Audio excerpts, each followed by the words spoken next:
கொடுக்கலாம்.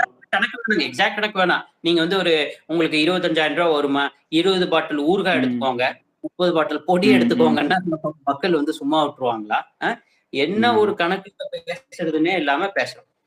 இது reverse engineering பண்ணலாம். ரிவர்ஸ் இன்ஜினியரிங் எப்படின்னா, ஒரு ஒரு காம்படிட்டர் வந்து ஒரு பொருளை கொண்டு வந்துட்டான்னா, உற்பத்தி பண்ணிட்டான்னா, அதை அப்படியே வாங்கி அதை அப்படியே வந்து ரிவர்ஸ்ல அவங்க என்னென்ன பண்ணிருக்காங்கன்னு பிரிச்சு பார்ப்பாங்க. ஓகேங்களா? அதான் ரிவர்ஸ் இன்ஜினியரிங். ஸோ அது மாதிரி இதுல பார்க்கலாம். இவன் சொல்ற கணக்குக்கு 75 கோடி தான் வந்து ஒரு மாசமும் கொடுக்குறாங்கன்னா, அப்போ கிட்டத்தட்ட ஒரு 65,000 சிஎம் மெம்பர்ஸ் கூட இருக்க மாட்டாங்க. அப்ப இவங்க சொல்ற கணக்கு என்ன? 69 லட்சம் ஒரு கணக்கு சொல்றாங்க, 9 லட்சம் பேர் பே பண்ணி இருக்காங்கிறாங்க. அப்படின்னா அப்ப என்ன வெறும் 60,000 பேர் தான் இருக்கிறாங்களா?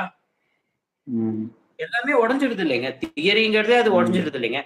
முட்டாள்தனமா வந்து பேசிட்டு இருக்கிறாங்க. அப்புறம் இது ஒரு சேலஞ்ச்.